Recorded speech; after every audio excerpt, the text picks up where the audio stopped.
Let's start. So, welcome everybody, and what is the first National Supported Internship Day. So thank you ever so much for attending. We had about 37 people on this morning's session, and we've got a few more people booked for today, but it's a great turnout. So thank you. I'm Tracy Gregg. I'm one of the senior managers in the Employment and Skills Service. Some of my colleagues are on this call as well, and I'll explain a bit more about what our part of the service looks at later on. So during the session today, which will last for about 45 minutes, hopefully with some time for questions at the end, we'll have a bit of an overview of what a supported intern is, which will be explained by Katie, one of our partners at Lighthouse Futures Trust. And then we'll have an update from the NHS with Lucy and with Declan. And then Ian will share his experience from a parent's point of view. So thanks ever so much for speakers for agreeing to be part of the session. So quickly about what we are as a service. So a part of the Employment and Skills Service, or wider service within city development. In particular team that I work in, we support employers in the city to recruit. That's around jobs and apprentices. And we work with employers and providers across the city to make sure that we've got a skilled and diverse workforce. That's for current jobs and looking at the needs of the skills for the future. We promote and support social value obligations and aspirations, including our businesses, and trying to encourage them to get involved in community engagement and school engagement. And we work with careers practitioners in our secondary schools, FA and sixth form colleges, to provide information, advice and guidance so that young people can make informed choices during their secondary education and after full-time education. We produce a number of newsletters across the service, including opportunities bulletin, which goes out every Friday, a schools newsletter, which goes out once a month, and a business newsletter, which goes out every 2 months. And we also have a number of social media channels. Throughout the year, we deliver 4 events. We've just had the Leeds Apprenticeship Recruitment Fair. So if anybody was there, that was a busy session this year. There was about 8,000 people through the door. And then we've got those other events coming up. They're all at Leeds First Direct Arena. You can find more information on the Arena website or on the next slide. And later on, we'll give you our contact details if you wanted to get involved in that. So just before I hand over to Katie, I'll just explain why we're promoting this webinar today, which is, I say, on the first National Supported Internship Day. So Internships Work is the name of a programme which has been funded by the DfE, which aims to double the current supported internship provision in England by 2025. And I don't want to take away from Katie what she's saying, so she'll explain later on. And just a couple of housekeeping rules, as I say, if you can keep your microphones off, probably your cameras as well to stop buffering if that's great. We're recording the session and we will circulate all of the slides, some of the Q&As after this session. But please do feel free to add into the chat any questions you want to ask either during the sessions or when we have a Q&A session at the end. So that's me. So over to you, Katie. Thank you. Well, hi there, everyone. Thanks so much for coming today. My name's Katie Parler and I'm founder and CEO of Lighthouse Futures Trust. We're based in Leeds and we're the core provider in the city for supported internships. So we've successfully supported 100 plus supported interns since we started the internship programs in 2016. And we are seeing significant growth in this for young people. And we've currently got 30 supported interns working across the city in a variety of different organisations, which I'll tell you a bit about in a little while. And we've got 24 pre-interns who are doing a full year getting ready for that internship. So when young people come out to do their supported internship with our job coach and come together with an employer, they're really ready for it. They've built the confidence, they've got the key skills to get going, and they're really excited about what they're about to do. So if you don't mind moving the slides on, Sophie, thank you. So just to give you a little bit of context around supported internships, they were launched in the UK in 2009 as a pilot study from the government, and there were supported internships happening in the US. and founded in a hospital in Cincinnati quite some time ago, and that's where they emanated from. But as they've grown gradually, the government has seen the huge sort of benefits from the successes that come from them. And they did an independent evaluation in 2013, which then led on to the thinking of how impactful they are and how a lot of their policies are driving that way for young people with special educational needs and disabilities in special schools. But there are still only 2,500 supported internship placements in the UK, and there are a lot more young people who are coming through college and will find it challenging to get paid work at the end of their education. And supported internships have been that single thing that have made a massive difference across the country in a small way. And the government are now dedicated to seeing those numbers double in the next 2 years. So just to give you the backdrop, sadly, at the moment, only 5.4% of people with a learning disability are in paid employment, and about 78% really do want to be in paid employment. So that gap is huge. That 5.4 figure has been dropping year on year, and it was 7% when we set out. So something hasn't been going in the right direction. The government have been watching this and respecting it, and they've now put a lot of money into trying to move that figure upwards. So the average outcomes, and an outcome is paid employment on a supported internship, is 55%. So if you can see that from 5.4% to 55%, your chances are absolutely multiplying. And with the work that Lighthouse Futures Trust have been doing in Leeds, we've been getting everything from 100% job offers to 93% into paid employment in lockdown, to sort of 85% year on year. So they do make a huge difference to a young person.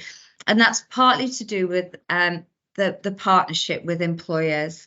So that's really key. So thank you. If you could, yeah. So the government have just put a big investment nationally across lots of local authorities and across a consortium to increase the level of employer engagement, because I think employers understand about, well, obviously deliver lots of apprenticeships, but how many employers have actually heard of supported internships? And a supported internship can be a precursor to an apprenticeship, or it can actually run it alongside it.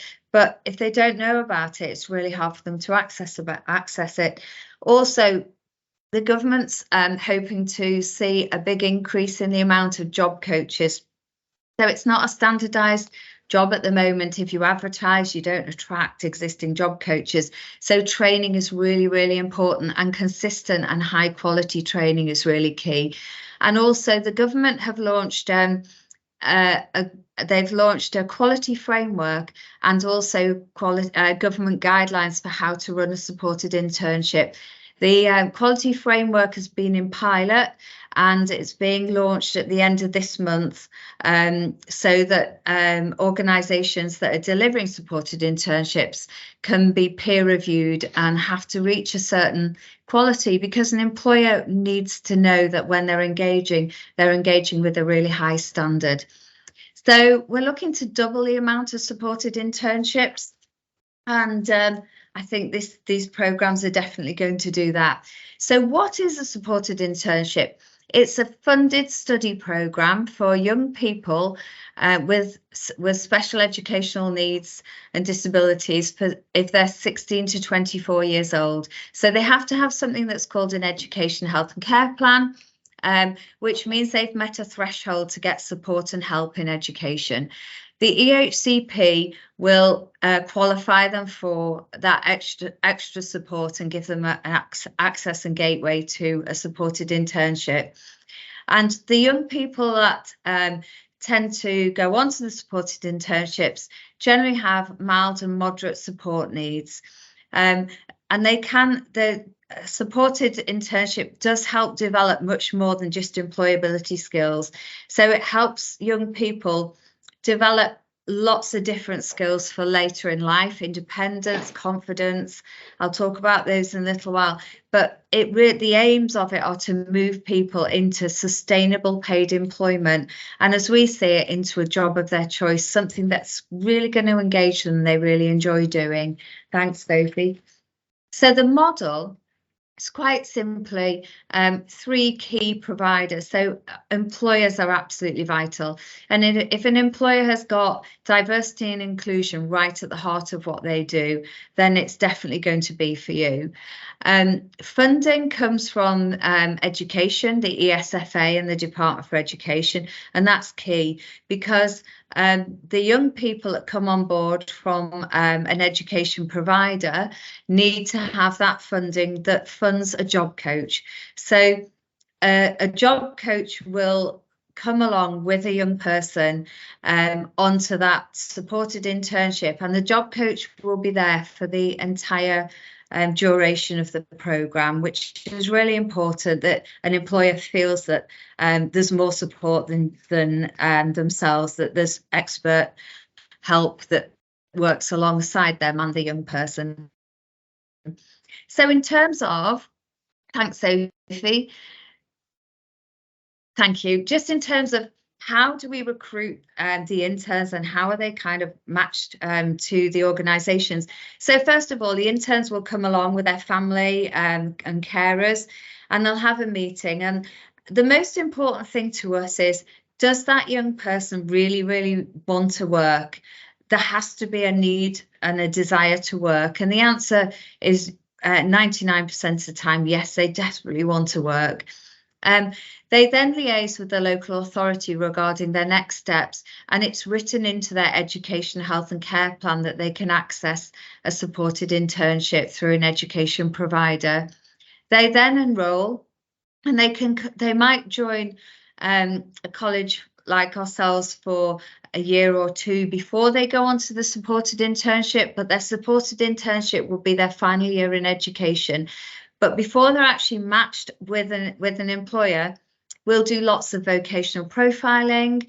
We'll build up really key employability skills, and we'll make sure they've got all that mandatory training like health and safety, safe handling, safe IT use, all those things that most employers will look for. But once they're ready to be matched to different employers, we have quite a few employers that we work with, and we take the students out and we give them presentations back at our college of all the different employers, their work culture, the type of building, where they're located, the kind of roles. And then we take them on visits to the employers, and then they decide who they're going to apply for through ourselves for their internship.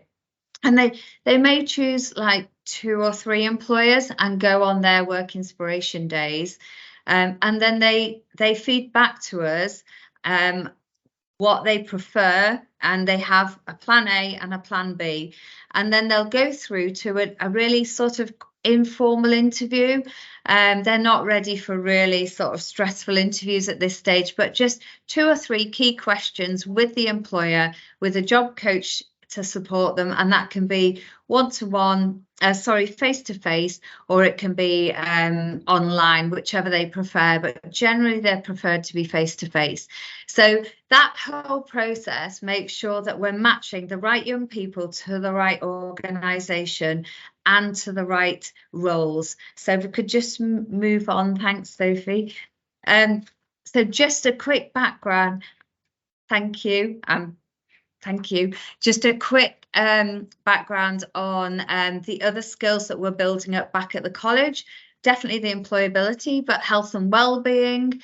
We're working on community and relationships and independent living. So these young people have been taught how to access things in their local community, how to look after themselves in the home, how to stay healthy, how to keep their mental health healthy, and also English and maths are really key skills that we're doing back at college. If we could move on. Thank you.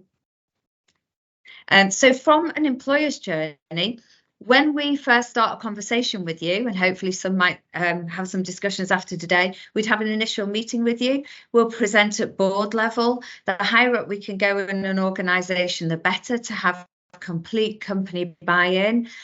We'll then present to different departments. And those departments that want to participate will come forward voluntarily to yourselves and to us.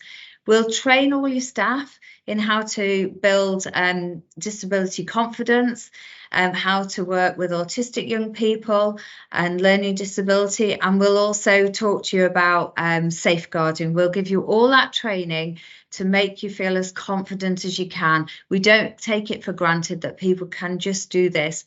There are sort of confidence building things that we'll work with you on.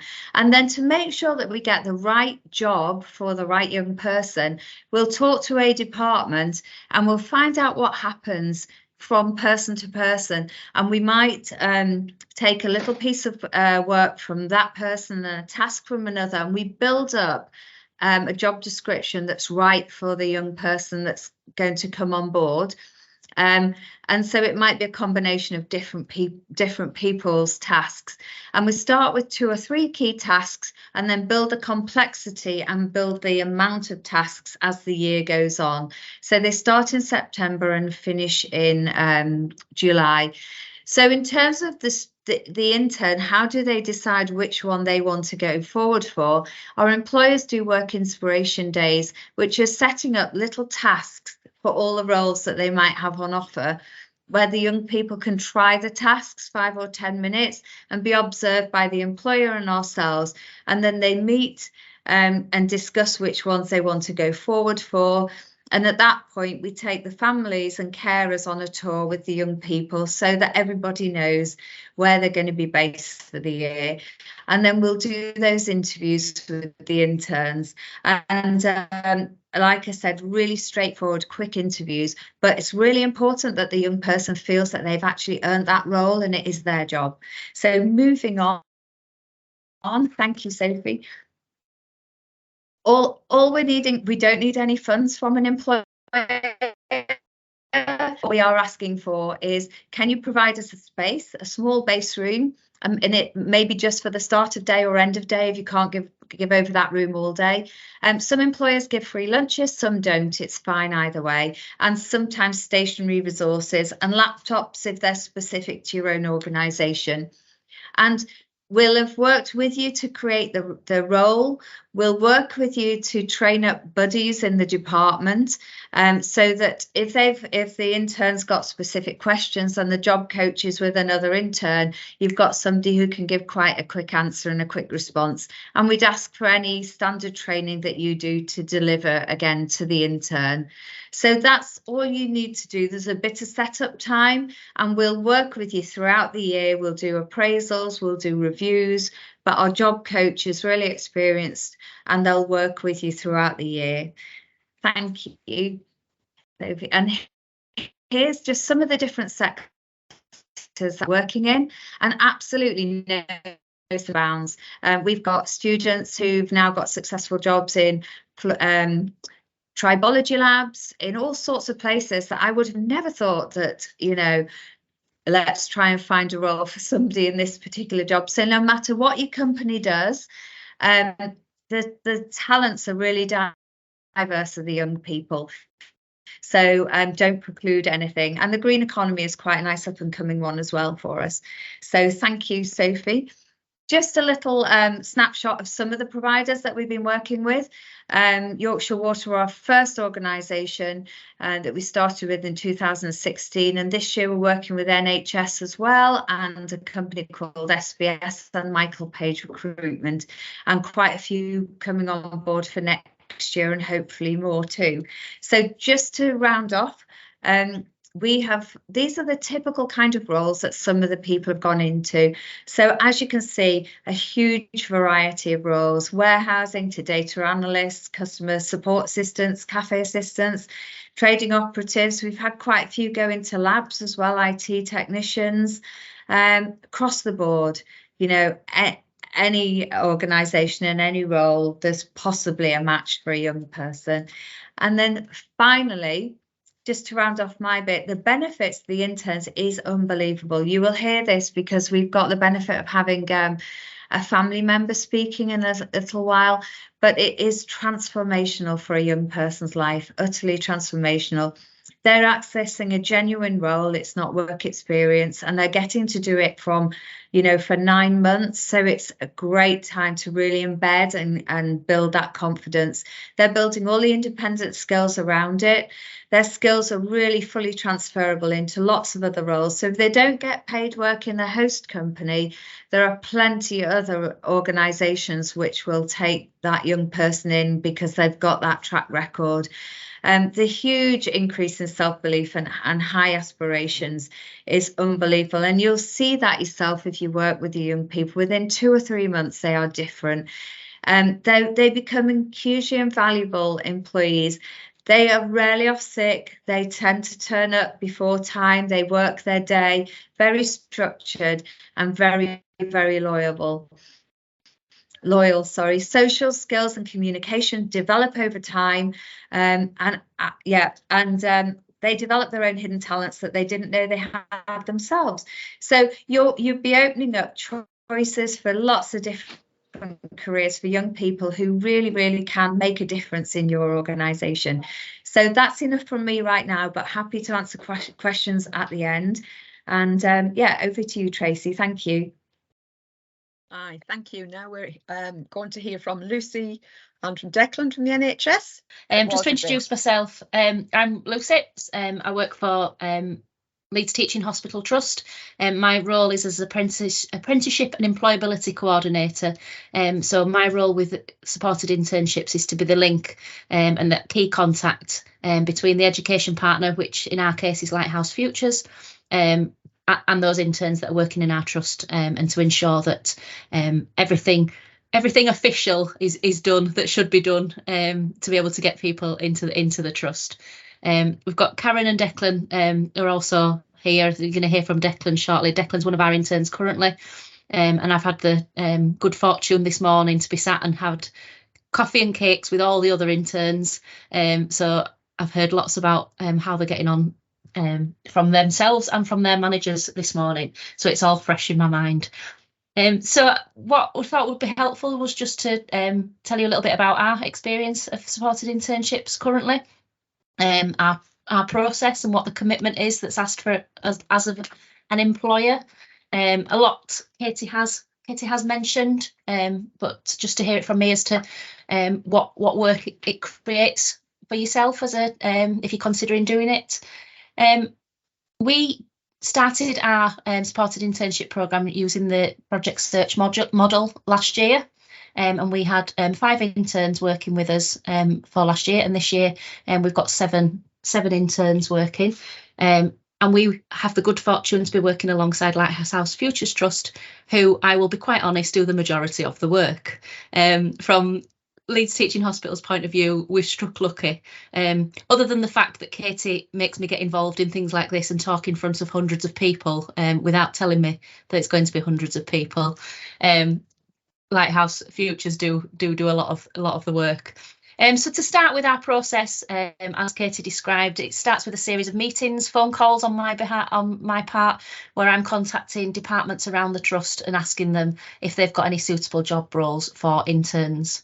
So they don't have to have a vacancy in that area, but there is a need for them to fill a role. And we look for specific roles, and we ask that department or area has a job description that intern will be working alongside.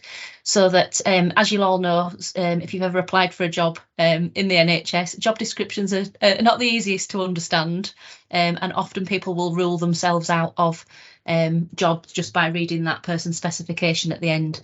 So we ask that our departments provide us with a job description related to the role in which they are going to ask the intern to work in. So it's not a case of let's give the intern all that filing that needs doing, or let's give the intern something that somebody hasn't got round to doing. It is very much that they are working to a job description. So I put calls out to these teams and ask if they'd like to host an intern. And then when I've collected together what job roles we might have for the year, I work with Lighthouse Futures on the Inspiration Day on some examples of activities that the interns can do that will relate to that job role. And then all that work goes on by Lighthouse Futures, matching up those interns to those specific job roles. I meet the potential interns, and I'm involved in doing the short interviews with them so that I can get to know them and can get to know what their interests and likes are to help with that job matching process. And we treat it in very much the same way we would treat any of our entry-level apprentice interviews. It'd be a values-based recruitment, and it being about the person rather than the specific job. So we ask them about their interests. We work with the education provider to match them up to the roles before the September start, and then the programme launches on site.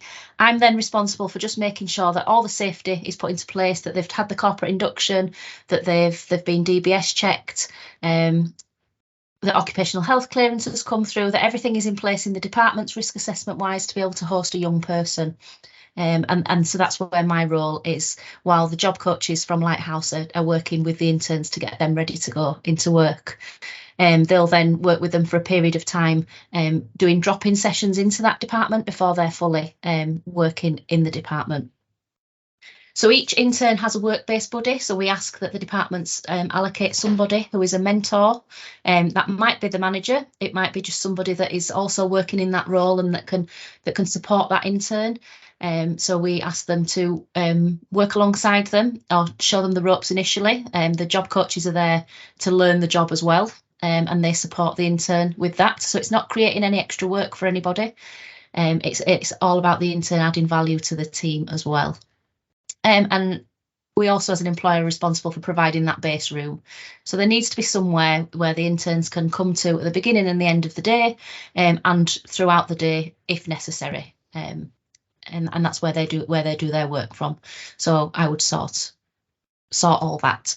Once the interns get going, really then my job becomes a lot easier in that I do lots of I check in with the job coaches regularly to make sure they've got everything they need, but they are running the programme. Anything that they need to know, we need to know from an organisational point of view or an organisational risk point of view, the job coaches share with me, and we have those regular check-ins to see how everybody's getting on. But the job coaches are working with those department contacts then, and having those regular review meetings. So it's not an extra task for myself. One of the things that is really important to us at Leeds Teaching Hospital is getting that diverse workforce. You'll know from your own organisations, it's a key part of any commitment to equality and diversity and inclusion. And so that's why we are really enjoying being part of these programmes, because it's really important for us that we tap into that group of people that aren't accessing work that should be. We've had some wonderful interns over the last couple of years, and as I said, I spent this morning with lots of them, and having spoken to the managers today of the current interns, they're all really keen not to lose them because of the value that they're bringing to the team. And 2 or 3 of them have gone away this morning going, I'm going to go talk to the person with the money to see if we can create those vacancies in those teams because of the value those interns have brought. We employed 3 out of the 4 interns that completed last year, and the 4th is currently still looking at jobs with our trust. Hopefully, fingers crossed, in the next couple of weeks we might have some good news on that. Our interns moved into apprenticeship roles, which enables us to give that extra level of support in their first year with us as well. But that's, they can go into any direct employment. It doesn't have to go into an apprenticeship role. So we had interns last year successfully appointed to a horticulture apprenticeship, business administration apprenticeship, a clerical officer role. And this year we've got interns that are very successfully working in lots of different departments. I'm going to hand over to Declan, who is our first clinical intern, and is doing very well in our phlebotomy team. So I'm going to pass over. If anybody has any questions from an employer's point of view at the end, I'll happily answer those. We do have a film as well, which if we've got time, we can show.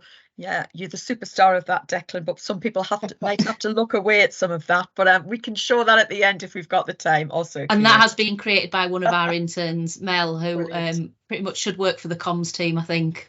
Once you see the video, you'll understand. Well, thank you for that. Well, hello, everyone. My name is Declan. The job that I do in the NHS is a trainee phlebotomist. I have passed my training, and it was very interesting and challenging at times, but a pleasure to do. The reason I chose the NHS was because I've always wanted to help people, and Lighthouse has given me that opportunity to help people in the NHS and put me on a good path to getting a paid employment. Some of the benefits that Lighthouse give you is being able to get into a paid employment, meeting new people. I've met a lot of people, and I've built some good relationships with many people. And I guess with meeting new people, you think to yourself, well, this would benefit other people as well. And I definitely recommend it to many people. I have actually recommended it to someone I know. And if they take it or not, that's up to them. But I've definitely recommended it. So hi, I'm Cowan. I'm Declan's job coach, and I'd just like to add something there when he talks about he's trained now. Last Thursday, when I was observing him in his department, which is something as job coaches do, Declan was the only phlebotomist there that was dealing with all the adult patients. So basically, he was running the clinic all on his own, doing it very, very successfully. So he should be very, very proud of himself and what he's done, and we're all very proud of him as well. Thank you. Is there anything else you'd like to hear from Declan?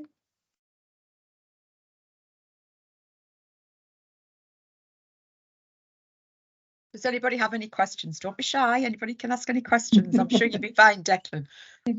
We can show you the video, Sophie, if we'd rather, unless anybody's got any questions. Declan, hiya Declan, I'm Steph. I work with Leeds City Council in our employment and skills team. I was just going to ask, what would you say has been kind of the most challenging part of, since you've kind of took on the internship, what would you say has been kind of the most challenging part of that, in terms of expectations of the role and support and meeting new people? Well, with meeting new people, you always have a fear of how are they going to, I guess, take you on? Are you going to do well in the role or not? And I guess with being in the role that I do, you have to deal with a lot of people on a daily basis. And most people are very understanding when you speak to them. You may have the odd few people that are a bit upset, but mostly it's very good. Katie, you've got your hand up. Yeah, I just wanted to ask, Declan, if you wind the clocks back, did you ever think you'd end up being a phlebotomist? Because No, I did not know. No, I didn't. No, and what was it that appealed to you? Was there something specific that you thought, I really want to give that a go? I was told it was very patient faced. So you'd be speaking to the patient, you'd be helping the patient, and obviously you are limited to how long you can speak to the patient. You can't speak to them for like an hour and get to know them, but you can speak to them whilst you do it, and that sort of eases the worries of having their bloods done. And it is nice to see people smile whilst they have the bloods done, because it is quite a worrying process. Yeah, just one more thing from me. You must have quite a lot of anxious people coming, because I know if I have to go, I'm feeling a bit queasy now, but it makes a lot of people anxious. Do you cope with that, with other people's anxieties and things? Yes, I do a lot of holding hands and sort of saying to them, "You're all right, don't worry," and they do seem to calm down a bit. And I can understand their worry. I mean, I don't particularly enjoy having my bloods done, but taking it is surprisingly easier than having it done yourself. So I usually say to the person, I don't enjoy it as well, so I can understand you on that aspect. Oh, well, we're Got super somebody- proud. sorry. We've got somebody in the chat, Michael, asking us that sort of question. Michael in the chat has asked, what's it like taking blood from somebody, sticking a needle into them? I couldn't do it.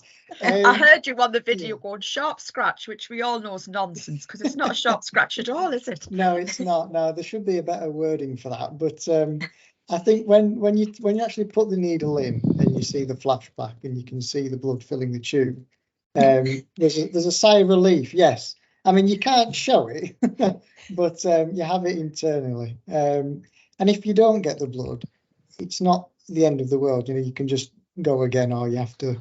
I know it sounds very difficult, but when you get trained and everything, it's easy to rectify the mistake if you do. That's fantastic. Have we any more questions? If not, we can move on, and I'm sure Declan and Karen are hanging around, but we can move on. If we've got no further questions, you can continue to pop them in the chat. Thank you for that, Declan, for Karen and Lucy. Nice. I'd just like to hand over to Ian, who would like to give us a perspective from a parent's point of view. So that would be great. But as I say, if you can hang around Declan just in case there's any more questions before people faint on the floor about blood. Anyway, over to you, Ian. Good job I didn't faint. Hats off to Declan. So I'm Ian Campbell, and my son Hugo had a supported internship through Lighthouse Futures Trust. I'm just going to spend a few minutes now letting you know what it meant for him as an individual, as well as for the rest of his family. Firstly, a very brief background. Hugo was diagnosed as autistic at 3 years old, following concerns that my wife and I had about his very slow development. He had struggles with concentrating, picking any information up, and he had pretty poor communication and social skills. And this manifested itself by having to redo his reception year at school. The academic bar is not very high at reception, but he struggled with that one. And throughout his entire school career, he required a teaching assistant at all times to ensure that he accessed at least some of the curriculum. So that gives you an idea about Hugo as he was at school. And as you can imagine, as a parent, that's extremely worrying. Everybody worries about their children. But my wife and I saw a little prospect of Hugo being able to get, let alone keep, a job when he left school, and we were convinced that he would not be able to live independently. So we were very concerned.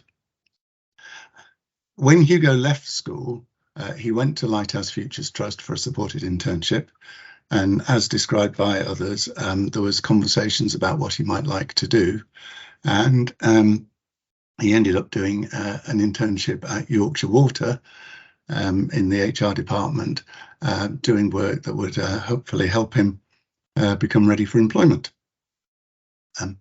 We were very worried about Hugo going off to Yorkshire Water, but we needn't have been so concerned because Lighthouse Futures Trust employs some really fantastic job coaches, and you've seen one already today, who spent a lot of time with Hugo, especially early on in his internship, to ensure not only that he was safe, but not a disturbance to others. And also they mentored him in how to behave in a work environment and pick up new skills whilst performing his role. Also, importantly, from my perspective, they provided feedback about Hugo's day, not every day, but quite often, and anything that might be useful for us to do at home to reinforce what they were teaching him to do. After a while, the job coaches determined that the role at Yorkshire Water, whilst helping in many ways, was not broadening his social skills enough. So a new internship was found at John Lewis in the store in Leeds, working closely in a small customer service team and also interacting with some members of the public. Hugo loved this new role, and he loved being part of a small team. And he actually did one of the first selfless things that he'd ever done, which was to invite his colleagues to have a music mixtape which he was happy to create for them. And that was a sign of his development and how the time at Yorkshire Water had helped a lot. Whilst at John Lewis, after a few months, one of his colleagues left, and Hugo applied for that role in the customer support team. And with significant interview training from the job coaches, Hugo was interviewed against other candidates from within and external to the store. And Hugo was awarded the permanent position in the John Lewis customer support team. And that all happened before he'd actually graduated from his internship, which is normally at the end of the college year. He left in January. So he did really well. The difference that the internship made is almost immeasurable. Hugo employs his work now and is such a confident young man who actually enjoys social interaction, which compares dramatically with his time when he was at school. He's so much happier in himself, and he's shown that not only can he hold down a job, there's no reason why he couldn't live independently. So as a family, our emotions are many. Obviously, we're extremely proud of what he's done, but we're also, to be honest, very relieved that he's developed to be able to work and look after himself and has a circle of friends whose company he enjoys. And in short, a huge worry has been lifted from our shoulders. Another emotion is that we are massively grateful to Lighthouse for enabling all this to happen. And even more grateful, to be honest, to the employers, especially John Lewis, who've had such a dramatic impact, not only on Hugo's life, but on his families as well. So to any employers listening in, I would implore you to consider taking on some interns, because you can have a dramatic impact, not only on their life, but on their entire families. And I'll just leave it at that. Thank you. Thank you, Ian. We're really grateful for you sharing this, and good luck to Hugo. I'd like to ask, do you get a discount at John Lewis? But I'll move on from that. See if there's any other questions. Has anybody got any questions I'd like to ask Ian? Other than whether you get a discount at John Lewis. All partners, as they're called, get discounts. There we go. Rachel, you've got your hand up. Hi, yeah, I work for a careers company, and I work with a lot of neat young people that have got special educational needs and disabilities. And I find the biggest barrier can sometimes be parents knowing that it's their last year of support for their education healthcare plan. So it's really reassuring in the introduction to find that 55% of them go into employment. But what happens? Is there any information regarding the other 45? Because obviously then if the plan ceases, that means that their education ceases as well. And when parents have battled so hard to get that support in place, they're a bit reluctant to go on an internship knowing that their EHCP will cease on the back of that. Yeah, I'm not sure if you could answer that. Katie can come in, and actually 55% is national, whereas in Leeds the progression is even higher. So Katie, do you want to pick that up? Yeah, so generally, well, I mean, we've been getting between 85 and 100% job offers, and our highest into employment's 93%. But I do get your point. I'm a parent of two young people with special needs, and I do get that point. However, I don't think Leeds completely dropped that EHCP straight away, and sometimes young people do discover, like if they're doing a particular role, that actually if they had a qualification that went alongside that role, they'd prefer to do that. So young people have been allowed to go on to college courses, if it's aligned, specifically if it's aligned to the next stage. So that's not being precluded. It's just the general idea as it's their last year of education. Now, I don't know, our average age on the final year supported internship is probably at the moment about 22, something like that. But they are moving on to leading fulfilling lives and earning money. So, but I do get the fear. I get the family fear.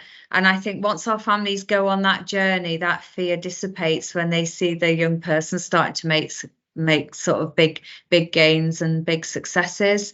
So yeah, it's a tricky one. I mean, some people choose to do their supported internship when they're 23, 24 in their last year of education. Yeah. Knowing that the EHCP will cease at 25. Yeah. But if they could have done it earlier, my view is, why haven't they done it? You know, they could do it earlier, and they're probably more employable when they're a bit younger. So I don't know, it's one of those things. It's a different answer for different young people, I think, but generally that's been a problem across the country, that families want them to stay in education until they're 25, but if that's not serving a purpose and easing them into that next stage, then it might be detrimental. Yeah. So we're also hoping to bring, as well as this employer a webinar, we're looking at some other webinars later on, or meetings for parents, and around things like loss of benefits, and so there's all of those things as well. We've got a question in the chat for Declan. So what advice would you give to someone who's told that they are going to be working with someone on a supported internship? Don't know if Declan wants to. Hello. Hello again. Hello. What was the question again? The question is, what advice would you give to someone who's told that they're going to be working alongside somebody on a supported internship? I would say be open-minded, because they may be worried and doubtful that it'll go well, but I would say the stats would say that most people do get a job, and a lot of people enjoy it. You know, I would say I've enjoyed it, so I would say yes, go in with a open mind. What about you, Karen? Is there something you would like to say, if as a coach? Yeah, I think Declan's kind of nailed it there by saying going in open-minded, but I think there's still people can be a little bit fearful of, like, when they have a supported internship, about people's needs or people's disabilities. So it's, it's just reassuring them and making sure, they realise that actually these people are going to come in and do a wonderful job like they all do. And as Declan says, keeping the open mind, I think, great way of putting it. Mm-hmm. Yeah, I'd also say that, Karen, your role as the job coach helps the employer sort of build up their confidence. It takes time, doesn't it? And you're that conduit, and you're that glue, and you're the person that makes it happen. So it's important to build. Yeah, so we're in constant contact with the employers. We build a good relationship, like here at the NHS, with all of our departments, and to make sure everything's running as smoothly as it can be. And that good working relationship is key, really, because we not only do we need to know our interns inside out, we also need to know our department inside out as well, and make sure everything's working from both sides. Yeah, I think that's what I was just going to say as well, in response, that somebody receiving an intern that's feeling fearful about what it's going to be like, they're not going to be on their own. The support is there. The job coaches are amazing, and as Katie said previously, any training that people would like before they take the intern, we can about how to work, how to teach, how to talk, all those things are all put in place and can be picked up at any point throughout the year. So it's about, you're not on your own, and just ask questions, because the interns are going to ask questions. So you make sure you ask the questions as well if you're the one that's supporting an intern. Karen, I'm hoping you didn't have a phobia of needles and blood if you were sitting alongside Declan. I have become his pin. I was his pin cushion during training, wasn't I? So yeah, I've had my blood taken a lot of times. Fantastic. We've got a couple of questions in the chat. So Lisa has asked, if a young person hasn't got an EHCP, has fallen through the net and never received an EHCP, but may have additional needs, are they still entitled to a supported internship, or is the route through an EHCP? So you do have, technically you have to have an EHCP to participate. However, the government have just announced in the March budget that they're putting 3 million into students that don't have EHCPs. Now, in reality, that's not a lot of money, and we're not sure how that's going to come out policy-wise, so we're waiting to hear. But what I would say is we've had young people come to us who should have had an EHCP, and for whatever reason, their school didn't apply for one, or they weren't encouraged to go for one. So we've put people through to the council for assessment who have met the threshold and have received the EHCP in time to start supported internship. That's great. We've got a couple of questions in the chat, but also I know Sally Ann's got a hand up, and so has Lucy. I don't know if Lucy, you wanted to say something, or that's a historic hand. So we've got Nick from Zenith who's asked, apologies, how long is a supported internship, or is it designed by employers? So we mentioned it at the beginning, but you just want to mention it again, Katie, yeah. just please. So the students enroll in September. We do some pre-work with them for a few weeks. So they'll come out anytime from the end of September until mid-October. And then they're with you on site 3 days a week, unless it's the NHS, we're doing 4 days a week. And that runs right the way through to July, to our graduation at July. They do have the school holidays off, and they tend to work the school day. So they come in at 9 and they finish at 3:30. And I think that's some of your question, Lucy, but also Lucy's asked, do interns want full-time hours or would be considered part-time hours? And do they need to provide an office for full-time or some remote working considered as well? So on the internship, they start work at 10. So they come in, they do an hour 9 till 10 in their base room with their job coach, and then 10 till 12 or 12:30, and then 1 till 3, they're back out in their employer departments, and then they come back to base room to do their, their employability qualification and debrief with the job coach. So those are the kind of hours that are required. So maybe 4.5, 5 hours a day in the work. When they move into paid employment, some move into sort of part-time roles. Sometimes the role is job shared. The idea is that we can build the hours up to become full-time over a period of time if that's too much straight away. And remote working is considered and has worked in a lot of cases. We did it in lockdown, but we need to be a bit more thoughtful about how we make that work. And hopefully it wouldn't be for all the week. It might be for part of the week. So that's on a case-by-case basis, but hybrid working is the norm now. So we work with whatever the employer works with. Great. Sally Ann, did you have your hand up? Did you want to come in? It's right. It's been answered already. Thanks, Tracy. Are there any other questions? Andy, is there a support for interns in regard to progression after they've completed? Yes, so that's the role, that's the job role, Andy.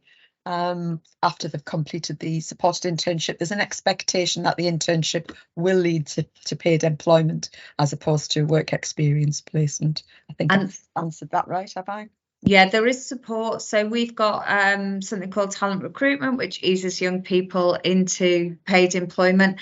And then access to work can be used if any further support is required to put somebody in place to continue that support. So there are organisations that can do that. So we wouldn't leave somebody in employment and leave them to the employer to get on with. We do that full transition and any ongoing support. That's great. Do we have any final questions? And then we'll do a bit of a call to action and the next steps. Are there any other questions from anyone? Oh, is there a cost to the employer? The good news is there's no cost. The only cost is time and passion and dedication, but there is no cost. The access to work you've mentioned, Katie, do you just want to expand on what access to work is? Yes, there are two parts. There's an internship part, which enables providers like ourselves to claim some additional money because the ratio of job coaching means that education doesn't really provide enough funding for that. So the DWP provide funding for job coach support, which means you'll always have a dedicated job coach working with you. And then once they're in employment, access to work can fund that follow-on support. So you could either employ somebody in your own organisation or somebody can be provided by an agency to and be paid for by Access to Work to continue any ongoing support. Generally speaking, most of our interns move into independent employment, and we do check-ins with them after we settle them in for a month maybe, but it wouldn't be that we need to be desk side, because we phase out our job coaching towards the end of our internship, so that the students are much more independent as they move into paid employment. Yes, they do. Thanks, Simon. They pay for adaptations and any equipment required as well. So if they need any visual equipment, audio or anything else, that can be fully paid for as well. That's great. I'm conscious we've got 2 minutes left, and I just wanted to pick up any sort of call for action and next steps. So what will happen is we've recorded this, so we'll send this to everybody who booked or attended today. We'll also send the slide deck as well. There is a link to YouTube, and that is for Declan's film. And as I say, there is a trigger warning if anybody's not keen on noodles and blood, but I will send that because it's really good, and it's not, there's 2 or 3 different roles in the NHS in that film, which is really good. There's also on the 25th of April, so Lighthouse Futures Trust offers something called the Leeds Inclusive Employment Network, which Katie mentioned earlier, and anybody who's interested to learn more, they can go along to that. So we'll include that in the follow-up email as well, along with everybody's contact details if you wanted to catch up with either our service or with Lighthouse Futures Trust to talk about anything in particular about today. So I've got no final questions. I'd just like to say thanks ever so much for everybody who turned up today, and also, well, particular thanks to our speakers as well, because I think it's been really, really useful. And if anybody's on Twitter or LinkedIn or Facebook or whatever it is, there's loads of social media noise today about the first National Supported Internship Day. So have a look out there and follow that as well. But as I say, we'll follow up for everything. And it was really good. Yeah, great job, Lighthouse Futures Trust. Great job. Thank you very much. Thank you.